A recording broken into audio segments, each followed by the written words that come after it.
Alrighty, it's another lovely day here in paradise, and today's plant, although its common name is native tobacco, it is not in fact native to Australia, although there are certain Indigenous peoples of Australia I have spoken to who seem to believe it is native to Australia.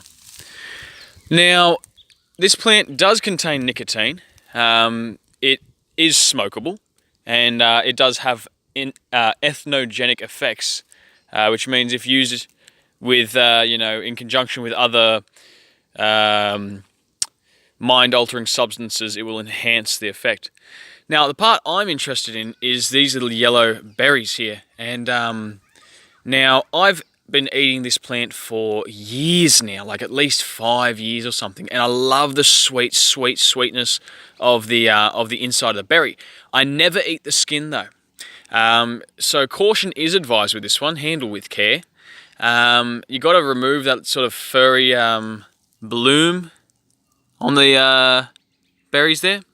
And the birds have just been beating me to it. I've mentioned in another video before that bird food tends to be small, brightly coloured berries a lot of the time because they have very good colour vision but not such great senses of smell.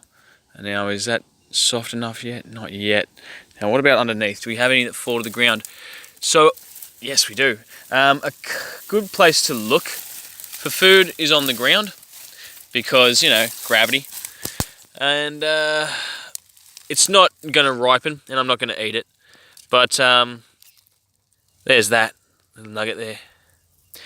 So oftentimes food will get knocked. Ow! Lentana! Oh God! Oh! Ouch! Far out! All right, now. Anyway, I'm just going to lay. Stabbed in the ass. Fuck! Lay down here for a little while, and keep on filming.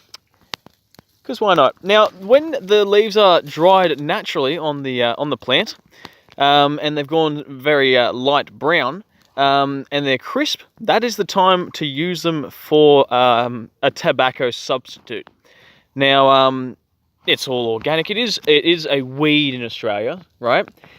You can use it to actually start friction fire, primitive friction fire. And what else?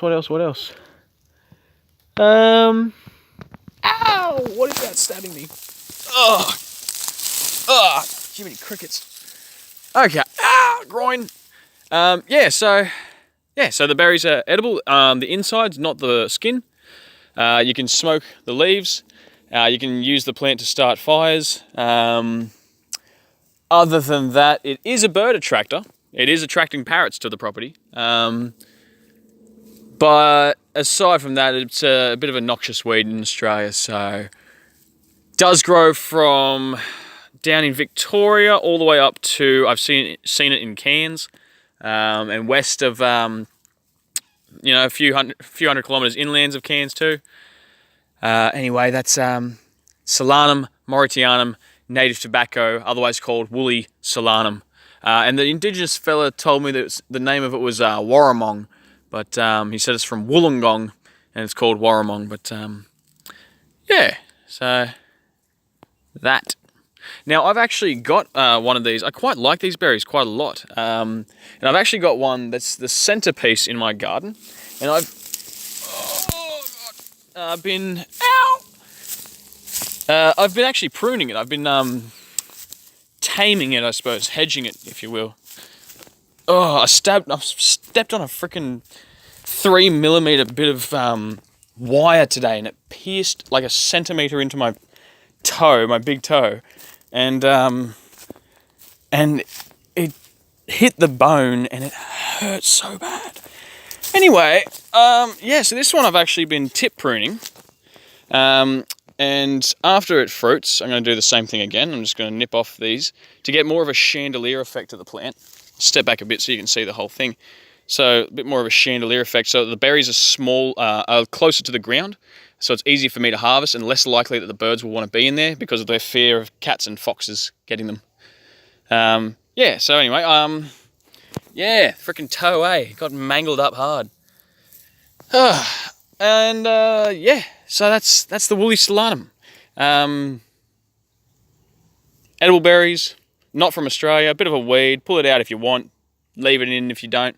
If you see the berries and they're yellow, eat the insides. It is a solanum, so some would say don't recommend solanums for eating, but I mean tomatoes, potatoes, whatever. That's a long video. Bye.